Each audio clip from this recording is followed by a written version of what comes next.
Hi, welcome to another edition of the Alan Rosenberg Show, and some people have been asking for it, and you have it right behind me.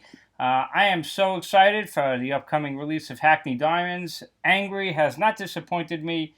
Amazing video, amazing song. It's still growing on me. I think it's got the potential to be a Stones classic, and that says a lot. So, anticipation, I've been ranking the Rolling Stones albums. Really, really hard to do for somebody like me who pretty much loves every Stones album except for Dirty Work. Um, I did the 70s, easy as pie to do. I could just look at those releases and know exactly where to rank them, and they'll never change. 80s, same situation. Then I did a video for the 90s and beyond, same situation. Could look at them, know exactly where they fall. But the 11 studio albums, US studio albums, behind me is a different story. This is the hardest video I've ever done, which is why I saved it for last. I've been racking my brain over this one, and it's just really tough. These 11 studio US Stones albums, I got them all in the early to mid 70s. I've been playing them for give or take 50 years, pretty close to 50 years. Every one of these albums I love, really love. But if we're playing the game and we want to rank the albums, somebody's got to be at 11 and work our way up to number 1. The reality is I could listen to all of these albums at any time and love them. So don't be mad at me when I rank them. This is supposed to be fun.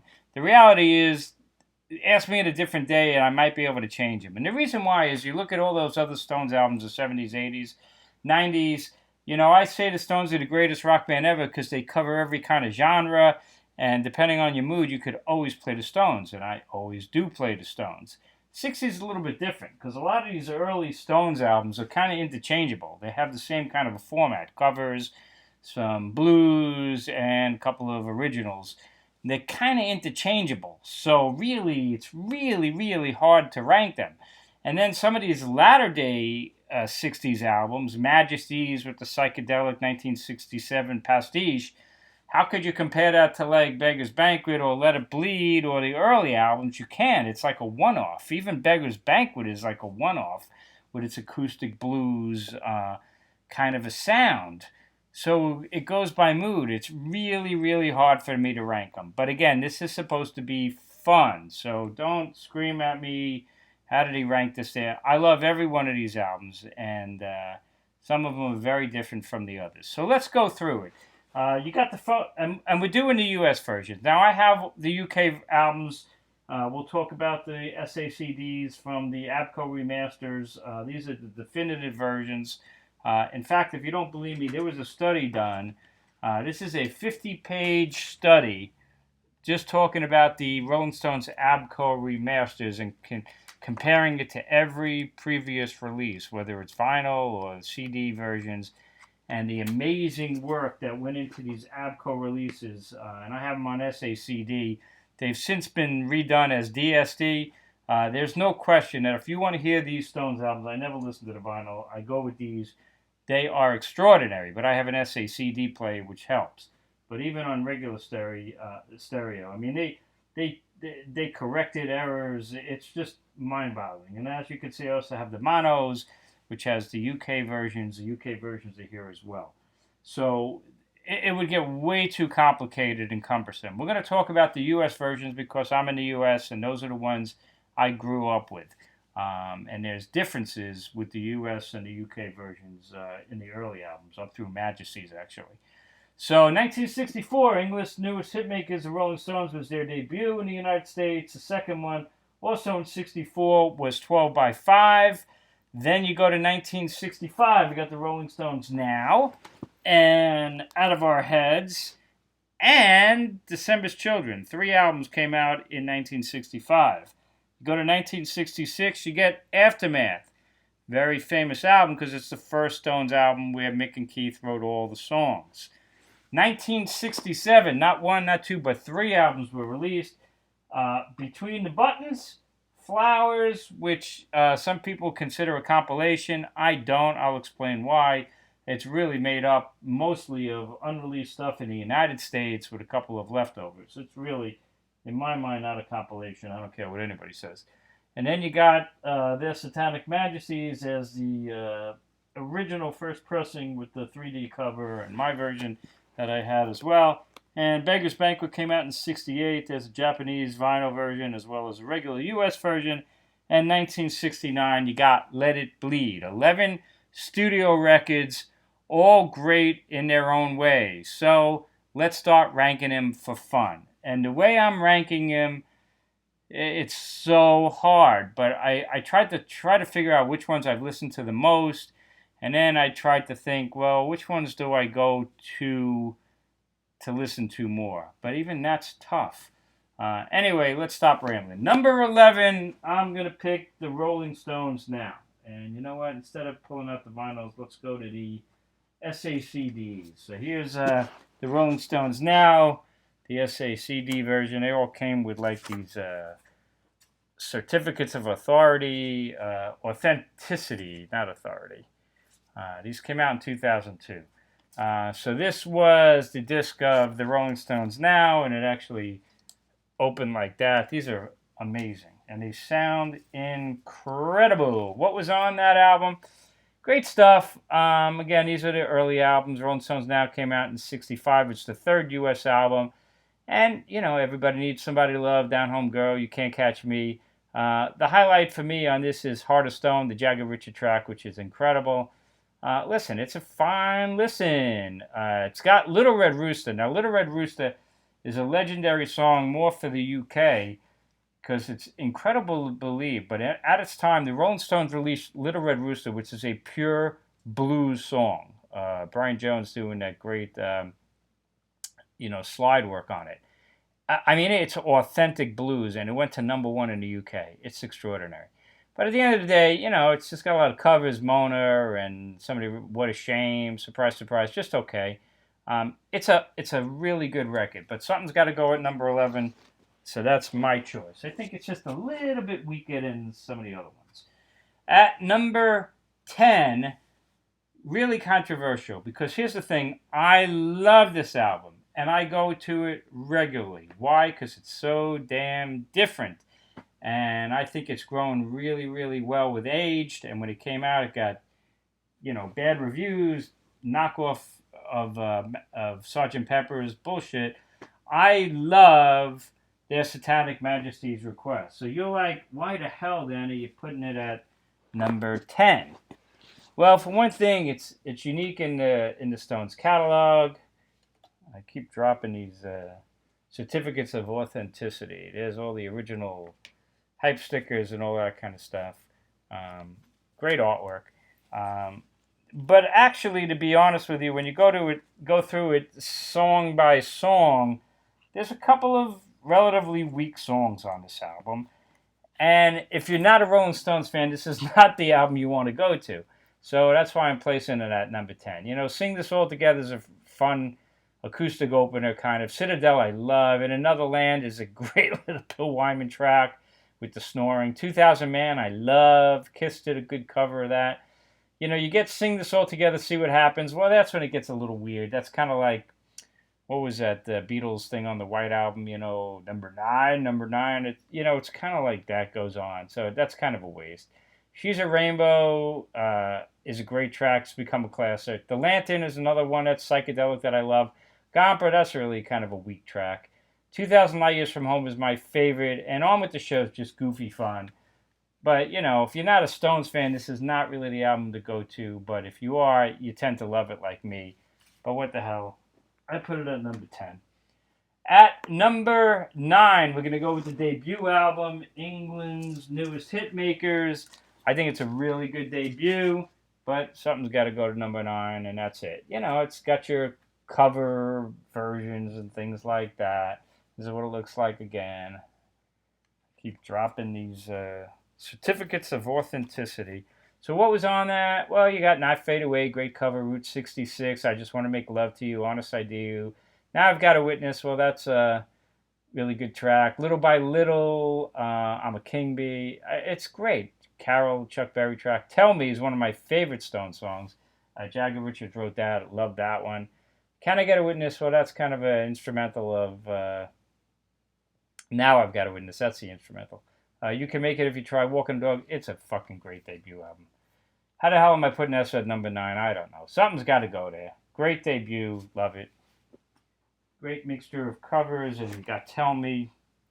I don't know. I'm almost apologizing for you for these ranking numbers, but something's got to do. Number 8, we're going to do the Flowers album from 1967. A lot of people say it's a compilation. The reason why I say it's not a compilation, here's the SACD. You got the vinyl back there, so I don't have to get up and down. Well, it's kind of a strange collection because you got Ruby Tuesday and Let's Spend the Night Together, which was on the album that came before that, the same year, Between the Buttons. So that's why people are going to say it's a compilation. It's previously singles. Have You Seen Your Mother, Baby, Stand in the Shadow is a really weird track. To me, that's like their Phil Spector track. It's just muddy as hell with a million overdubs. Kind of messy.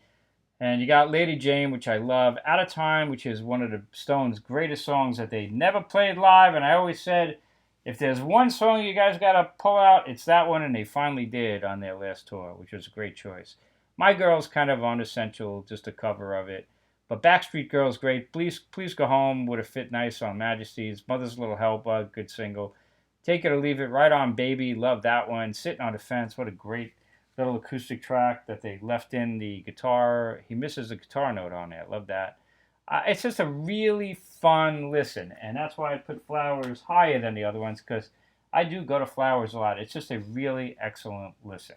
That's number 8. Number 7 is a special album for me, 12 by 5. I remember like yesterday when I got this, because I got it in 1976, and I got it the same day that I got Black and Blue.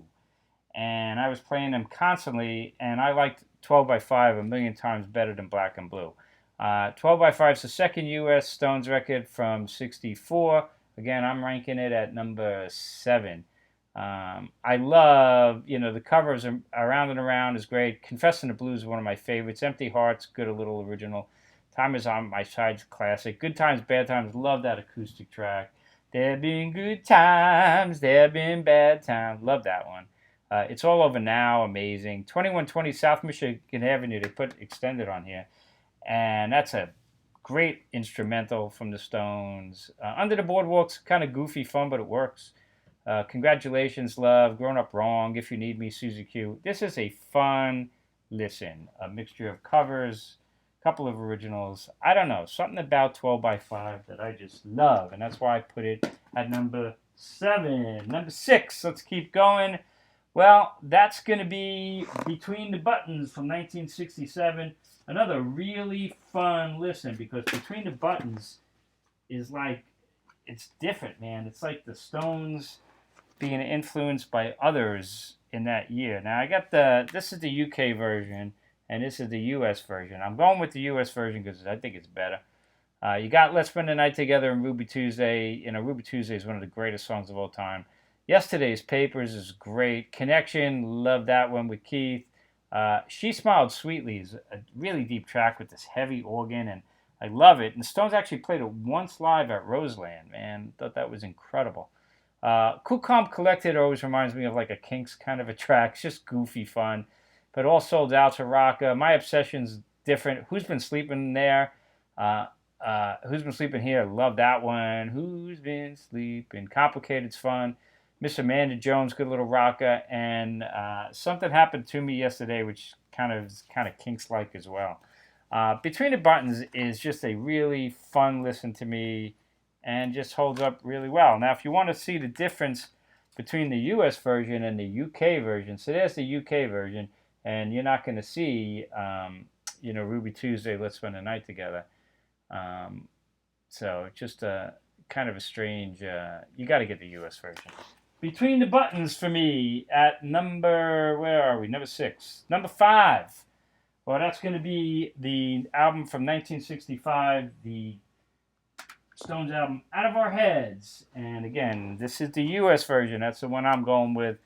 Great stuff. Now, you know what's on this, or I think you probably know what's on this, because this is the album that's got Satisfaction on it. And, of course, that was the Stones' first number 1 in the U.S., and they also have The Last Time on here, another big smash for them. So that alone brings this album up. But the reality is, I never really need to hear Satisfaction or even The Last Time. But I like the other stuff. Mercy Mercy, Hitchhiker, great covers. That's How Strong My Love Is an awesome Jagger performance. I love Good Times. Cry to Me is awesome. The Under System West Coast Promotion Man, that was a B-side original. Oh, such a fun song, talking about an industry guy. Play with Fire is one of my favorite Stones tracks of all time. The Spider and the Fly, what a great, fun acoustic type of bluesy song that they actually covered on Stripped. One More Try. Yeah, this is just a fun listen. And this is the UK version that the Stones would use later on the December's Children album. And this is the UK version if you want to compare it. Very different track listing for sure. Very different. So there you go. Stuff that was on here later would be on December's Children. So there you go at number 5 out of our heads. Again, the US version. Number 4, speaking of December's Children, well, I have always been I love December's Children. This is a US cover, which we used on Out of Our Heads in the UK, and it opens up like all the other CDs. My certificate of authenticity goes flying. And why do I like December's Children so much? Again, it's just such a fun listen. I love the opening, which she said, yeah. I think somebody used that in a commercial once. I was like, man, somebody's got good taste choosing that. That's a great opener. Talking About You, You Better Move On is one of my favorite Stones ballads. A great cover. Look What You Done's okay. The Singing Not the Song with that 12-string strumming guitar the whole time. Singer, not the song. Da-da-da-da. Get Off of My Cloud, one of the greatest singles of all time. I'm Free, another deep track that became famous later on. Great. As Tears Go By, oh my God, I still can cry when I hear that one. Gotta Get Away, another great track that not that famous. Blue Turns to Gray, oh, what a great track that one is. And you get 2 live tracks, Route 66 and I'm Moving On, low fidelity kind of live, but it works. This is an underrated Stones album. This is like a Goat's Head Soup. In the 70s underrated, this is underrated. So there you go. All the way up to number 4, December's Children. Don't believe me, give it a good listen. You'll thank me. Number 3, well, we're heading to, I don't know, what do you want to say? The biggest stuff, maybe? I don't know. Number 3, we're going to go with Aftermath. And Aftermath, what did I do with it? Aftermath, there it is. Trying to get away from me. Aftermath is the first Stones album where Mick and Keith wrote all the songs, so it's kind of famous for that. And again, there's a big difference between the US and the UK version. There's the US version, and it opens up. There's your certificate of authenticity again. And this is a really strong album, as they all are. But here's the US version from Aftermath from 1966. You got Paint It Black. Look at That Stupid Girl, 1966, and Jagger was writing and singing like that. Lady Jane, incredibly great song. Under My Thumb, an incredibly great song. Don't You Bother Me, that's just fun. Think, great track. Flight 505 is good. High and Dry, that's totally different. Love that, almost like a washboard. High and dry, and no one, and fun. It's Not Easy, love that. That's a deep rocker, that's just great. I Am Waiting, another track that I love that most people don't know, and then Lindsey Buckingham did a cover of it on one of his solo records, really good. Going Home's just kind of interesting, kind of famous in a way because it was 11 minutes long, but it's really not. It is, but it's a short song that the Stones just jam out on. It's just okay, really. But still, great album. Now, the UK version, totally different. Look at how many songs. You got What to Do, that would show up later on. Take It or Leave It, well, you saw that on Flowers. Out of Time was on Flowers. So you could see how the Stones were mixing things up. And Going Home is in the middle of this album versus the last song. So I still prefer the US version of Aftermath. That's my number 3. Well, if you're a Stones fan, you know there's only 2 left, and you probably know what those 2 are. So at number 2, we're going to go with Beggars Banquet. Now, up there, you can see the original covers, the white one, and I got a Japanese import of it from also from 70s, I think that was. Here's the CD. And I loved the original cover that was banned. I prefer this, so nice to have it. And is the fold out of it. And Beggars Banquet, everybody says, is the return to the previous Stone sound after their Satanic Majesty's request. I never bought that. I don't even think that makes any sense because Beggars Banquet is actually as unique as their Satanic Majesty's request. No other Stones album ever sounded like Beggars Banquet. This is Americana music before Americana music even existed. And we're not talking about the band, we're talking about the Rolling Stones. This is amazing, like Americana music in a large sense.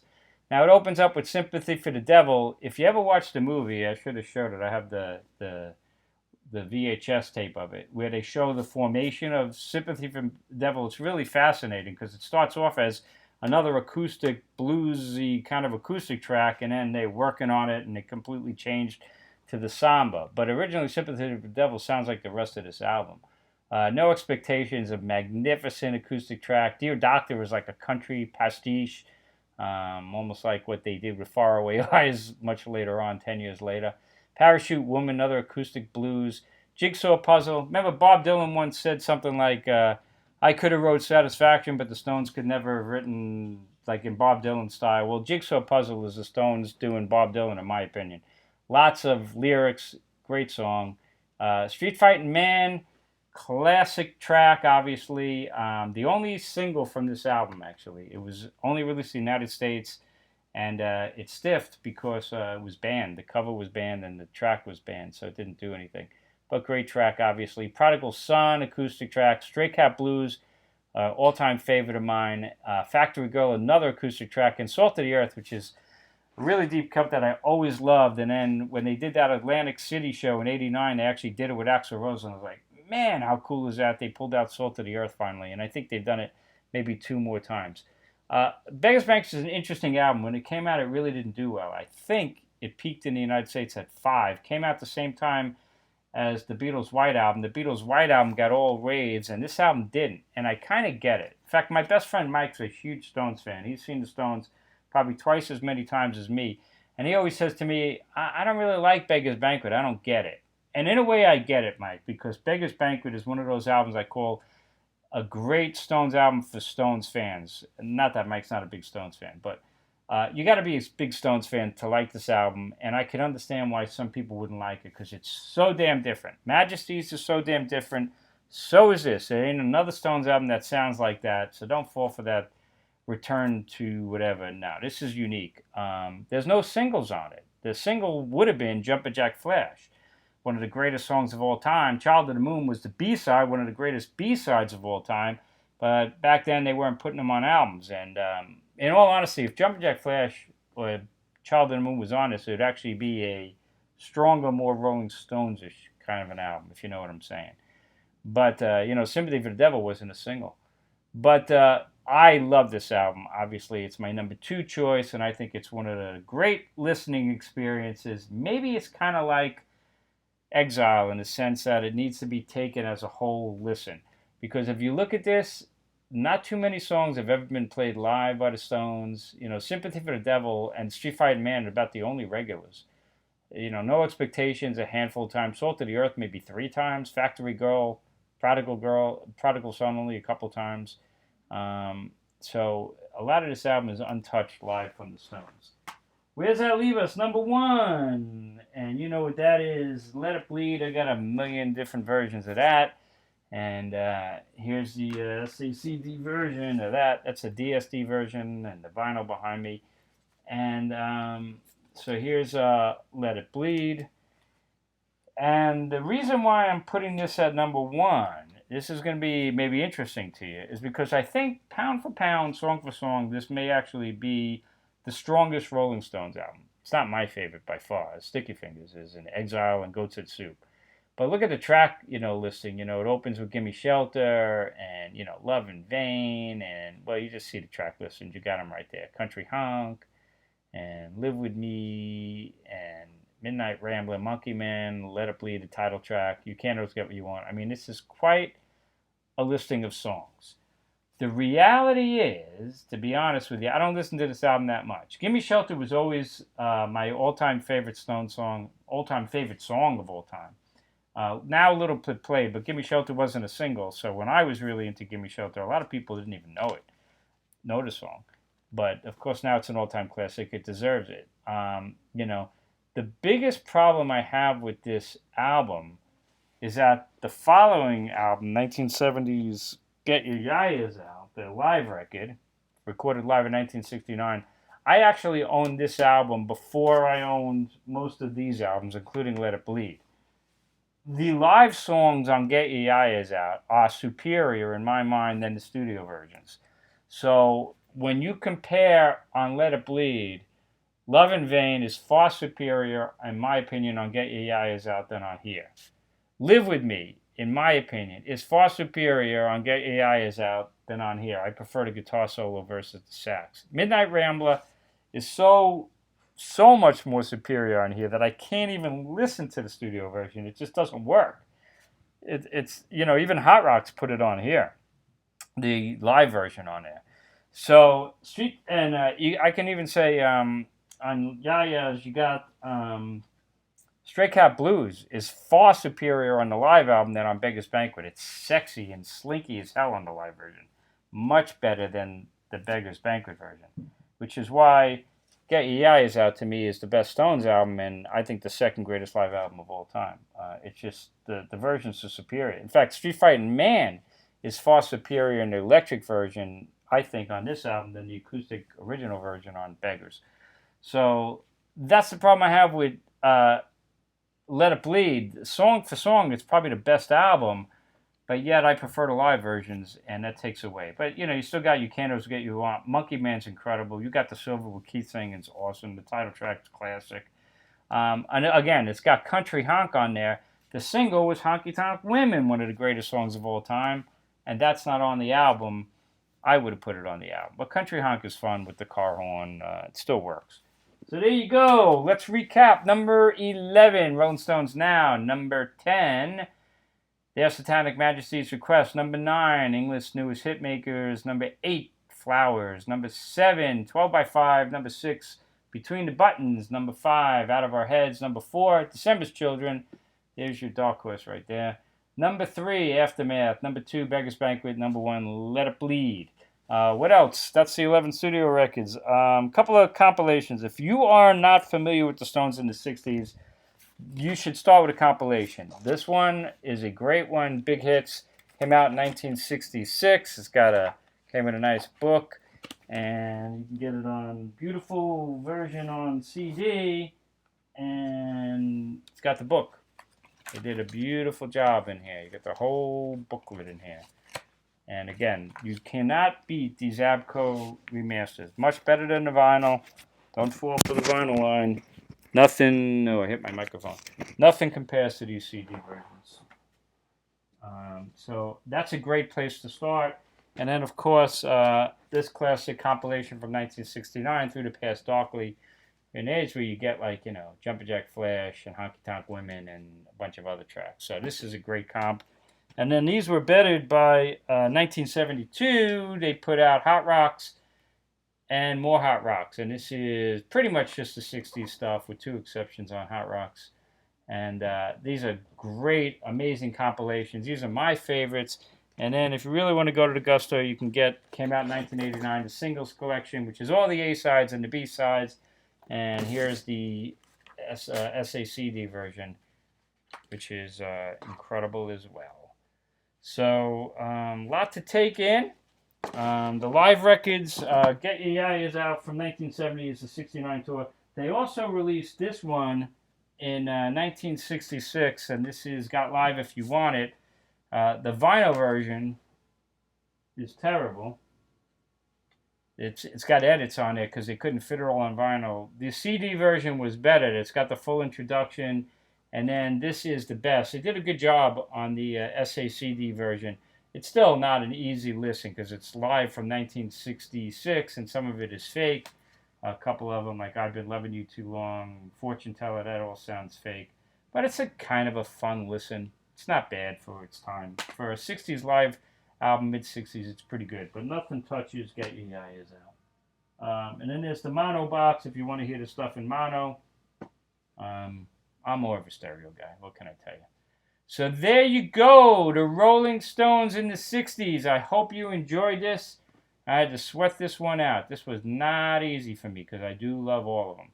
Let me know your thoughts. Let me know your rankings. What do you think of December's Children? Is that too high? And you're going to put Majesty's up at number 2. Remember, I love Majesty's. Don't pick on me for that. It's just a different listen. Let me know what you think. Most importantly, thanks for watching. Thanks for being a fan of mine and the Rolling Stones. Hopefully, as we get pumped up for Hackney Diamonds, all the news is basically saying that this is going to be one special album, and it looks like it's going to be. I'm pretty excited. Most importantly, let's listen to some Stones, the 60s, the 70s, 80s, 90s, and beyond. I got my ranking videos to help you choose your listening pleasure. And I'll see you next time on the Alan Rosenberg Show.